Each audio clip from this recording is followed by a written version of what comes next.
Our favorite group. All right. All right.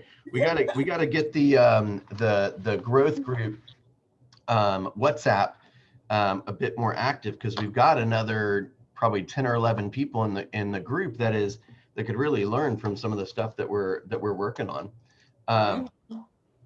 Okay. Talk to me a little bit about anything super important that we want to go over, or should we hop right into some language stuff?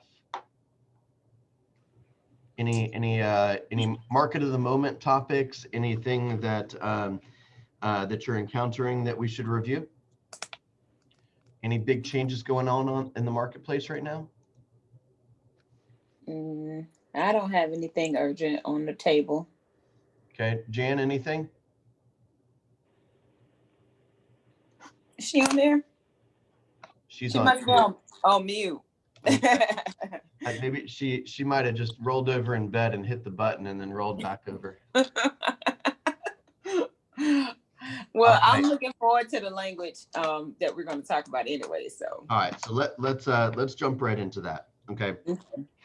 So there's a bunch of stuff that by the way, this is probably my favorite class. Can you hear me now?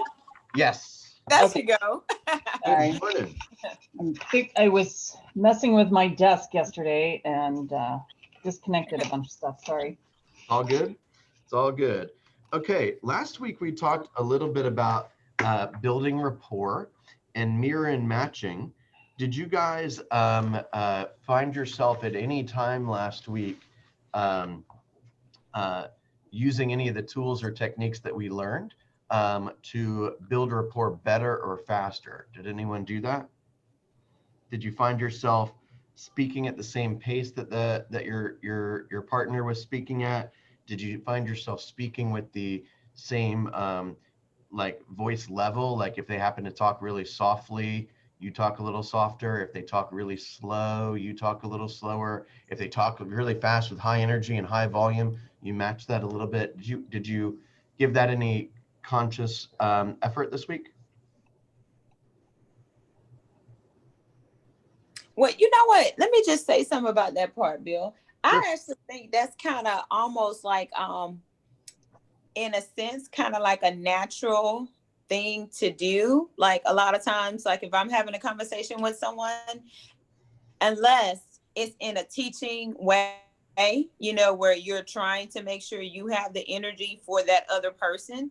But if it's not, then normally it's along the same, you know, tones or whatnot, versus it being like super melatonin or something. But I think that's generally how I operate, just feeding off of someone else in a general conversation.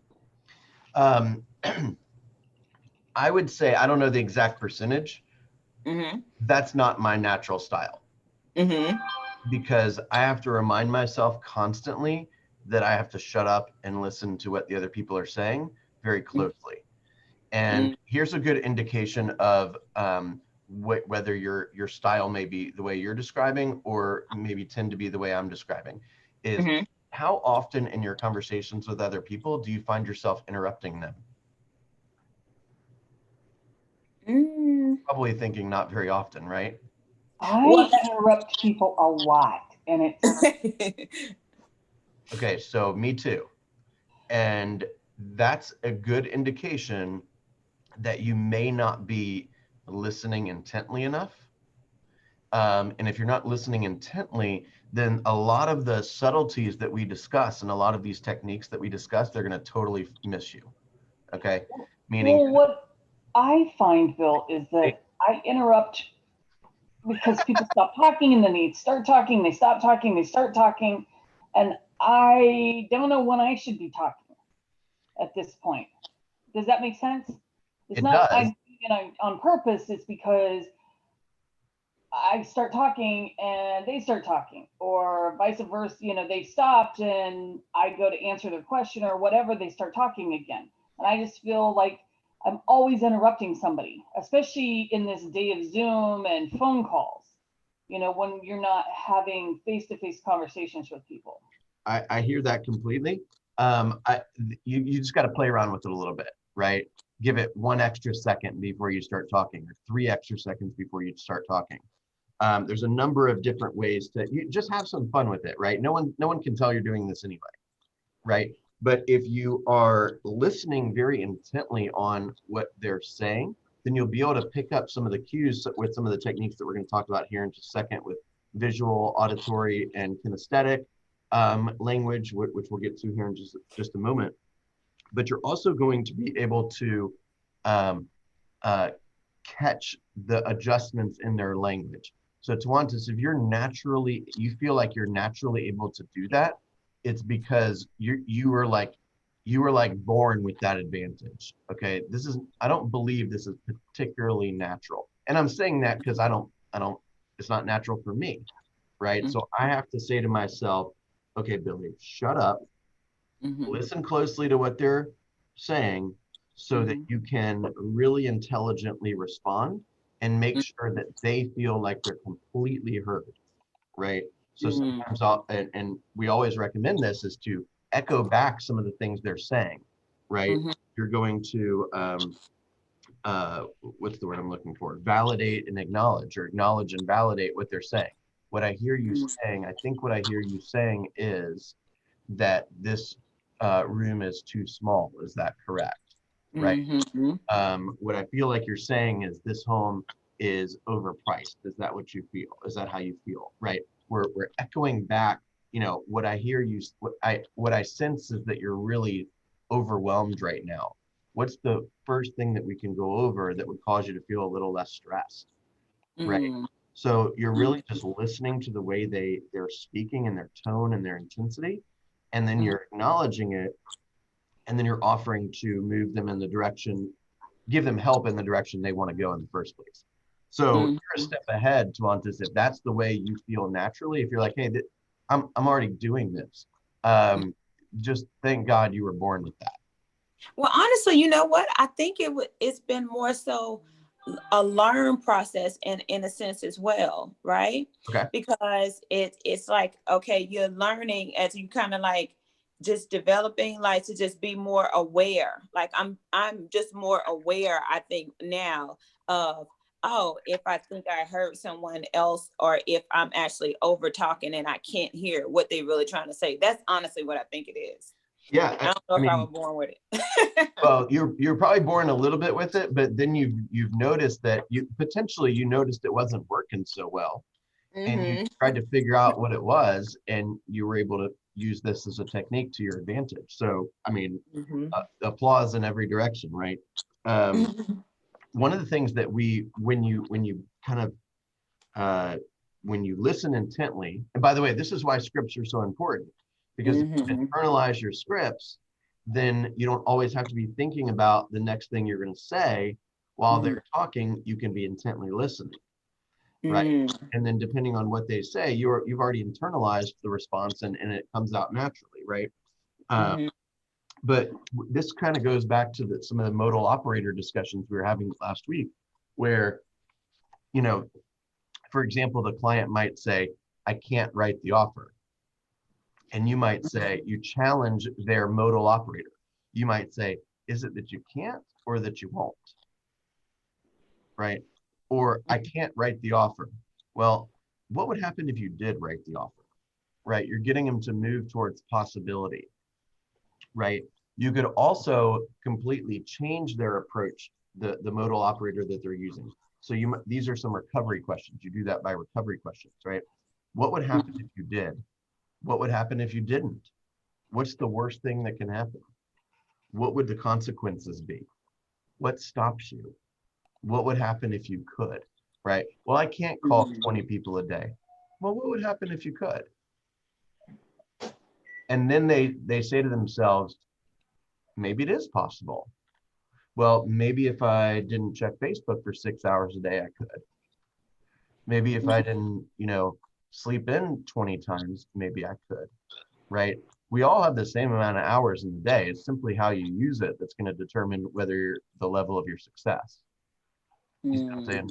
So what happened if you could, right? When somebody's using language about their inability to do something, you can challenge them on that, right? What would happen if you did? it's not, you're not saying, why can't you? That's accusatory, and that's going to cause them to be defensive, right? We want to not use the word why when possible. But if you ask, what would happen if you did, right? Mm. So somebody says, well, I can't lower the price, to sell my home. You say, well, what would happen if you did? And they might say, well, I'd probably get some more activity. Say, Mm.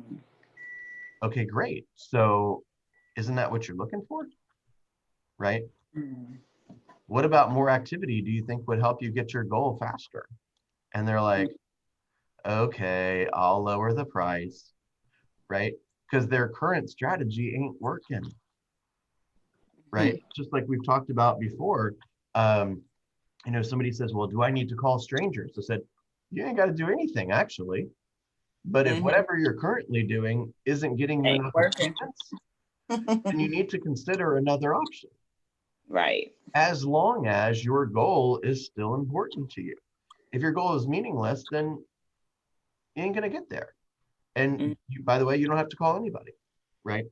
Okay. Right. So I want to introduce a new idea to you guys today. Remember that all of this stuff is designed to build rapport, right? All of it. If you're in rapport, by the way, then this stuff is going to work flawlessly. If you're out of rapport, then it's going to feel a little strange.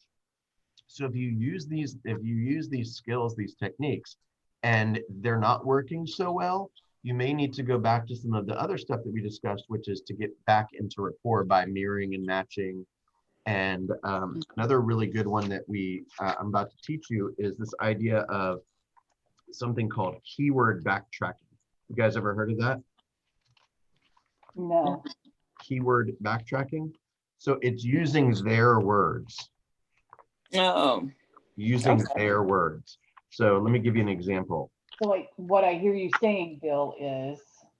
So it's something like if they say a particular phrase, let me see if I can give you an example. Like, this, I love the fact that it's an open floor plan. Then you want to use the open floor plan. Is this the open floor plan that you were thinking about? Right? If they say, I really want a home where my kids can, play in the backyard. Then you say, is this a backyard that your kids can play in?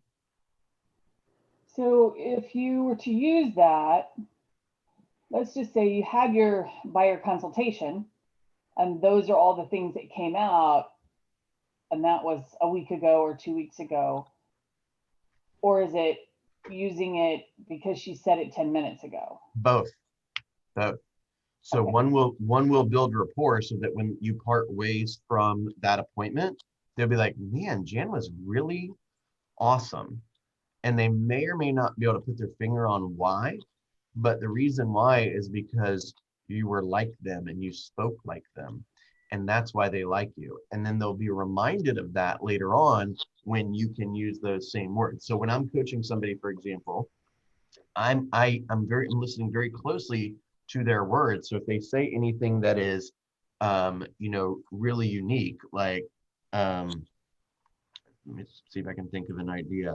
Even if they use like an adjective, like, oh, this was, amazing, or so much fun, or this is so interesting. Hey, isn't it interesting to see this, or to learn this, or to do this? I'm just using their words very subtly because that resonates deep within their brain and it puts us in rapport or deepens that rapport. Does that make sense? Yes. So you're listening very closely for the, I don't want to say unusual words, but particularly the adjectives that they use or the verbs that they use, right? So maybe a good idea would on your intake sheet is to put down, a section for keywords. Yeah, I think that'd be a great idea, right? Great idea. It could be anything. It's like, I want to make sure that we're close enough to the school so my kids can walk to the school, right? You say, and at the next house you say, is this one close enough so that your kids can walk to the school? I know that sounds really strange, but it works. You got to do your best to use some of their words. Don't make it like, painfully obvious, but just subtly throw in some of their words when they're using it, or when they're using it. Okay. We're not going to have enough time to go into a ton of these. Now I remember I told you guys that I'd send you some of this stuff, and I totally forgot. It's on my list for today. Language of sales to Jan and Tawantis. I'll send you a couple of downloads. And so you'll see these lists, like, for example, visual has a bunch of words. So typically they have several different learning styles. They're either going to learn visually or communicate visually through auditory or kinesthetic. Visual, of course, is through sight. Auditory is through sound, and kinesthetic is through touch. So an example how do you help them learn through visual? Actually, they say 90% of the population learns visually. 90%. So these are words such as analyze, appear, clarity, dream, distinguish, envision, examine, focus, foresee, horizon, idea, illusion, illustrate, imagine, inspect, look, notice, observe, obvious, outlook, perception, picture, scope, see, show, sight, view, vision, watch, witness. These are words that are centered around seeing and sight, right? So are you beginning to see that the market is responding to this listing by not putting it under contract, right? Are you beginning to see that you're going to have to take very quick action in order to be successful in buying in this seller's market, right? It sounds like we should get together so I can show you all the steps involved and get you a lot of clarity on the process so you can begin to achieve your goal, right? So when they use these words, you should be listening for words like this, because that's going to be a pretty good indication that they're a visual learner. So for example, if you're dealing with a visual learner, they want to visualize stuff, right? So that's why, you might go into a presentation with some visuals, bring a couple graphs, bring a couple colorful things, right? See some stuff, right? Another example would be like, let's use the following. The family's getting together for the holidays. Can you envision your family around this kitchen island during this, gathering for the holidays? Right?